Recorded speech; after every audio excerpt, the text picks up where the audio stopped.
নমস্কার, আমি সোমা। 22শে মে 2025 বৃহস্পতিবার বিশ্বের বিভিন্ন প্রান্তে ঘটে যাওয়া কয়েকটি উল্লেখযোগ্য ইতিবাচক সংবাদ এখানে মেলে ধরা হলো। দক্ষিণ আফ্রিকায় খ্রিস্টান সাহিত্য বিতরণে নতুন উদ্যোগ। কেপ অফ গুড হোপ এই খ্রিস্টান সাহিত্য বিতরণের মাধ্যমে আশার আলো। মিশন ক্রাই নামের একটি সংস্থা দক্ষিণ আফ্রিকার কেপ অফ গুড হোপ অঞ্চলে খ্রিস্টান সাহিত্য বিতরণের একটি নতুন উদ্যোগ গ্রহণ করেছে। এই প্রকল্পের মাধ্যমে স্থানীয় জনগণের মধ্যে খ্রিস্টান ধর্মীয় শিক্ষা ও মূল্যবোধ প্রচার করা হচ্ছে, যা সমাজে ইতিবাচক পরিবর্তন আনতে সহায়ক হবে। বয়স্কদের মধ্যে স্মার্টফোন ব্যবহারে মানসিক স্বাস্থ্যের উন্নতি। বয়স্কদের মধ্যে স্মার্টফোন ব্যবহারে মানসিক অবনতি হ্রাস পাচ্ছে। একটি সাম্প্রতিক গবেষণায় দেখা গেছে যে যেসব বয়স্ক মানুষ নিয়মিত স্মার্টফোন ব্যবহার করেন তাদের মানসিক অবনতি বা ডিমনেশিয়া হার কম। এই গবেষণাটি প্রযুক্তির সঠিক ব্যবহারে বয়স্কদের মানসিক স্বাস্থ্যের উন্নতির সম্ভাবনা নির্দেশ করে। বিভিন্ন সামুদ্রিক কচ্ছপের সংখ্যা বৃদ্ধি পাচ্ছে।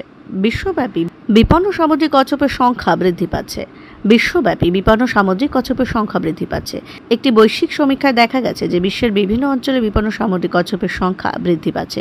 সংরক্ষণমূলক উদ্যোগ এবং সচেতনতা বৃদ্ধির ফলে এই ইতিবাচক পরিবর্তন সম্ভব হয়েছে।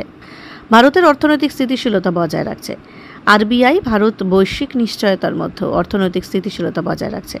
আরবিআই, ভারতের রিজার্ভ ব্যাংক, একটি সাম্প্রতিক প্রতিবেদনে জানিয়েছে যে বৈশ্বিক অর্থনীতি চ্যালেঞ্জ সত্ত্বেও ভারত তার অর্থনৈতিক স্থিতিশীলতা বজায় রাখতে সক্ষম হয়েছে, যেখানে উন্নত অর্থনীতির বাণিজ্যিক উত্তেজনা, নীতিগত অনিশ্চয়তা এবং দুর্বল ভোক্তা আস্থার কারণে মন্থরতা অনুভব করছে, সেখানে ভারত স্থিতিশীল অর্থনৈতিক গতিপথ বজায় রেখেছে। মণিপুরের শিরুই লিলি উৎসব শান্তির বার্তা নিয়ে ফিরে এলো। শিরুই লিলি উৎসব মণিপুরে স্থায়ী শান্তির আশার বার্তা নিয়ে ফিরে এলো 2 বছর বিরতির পর।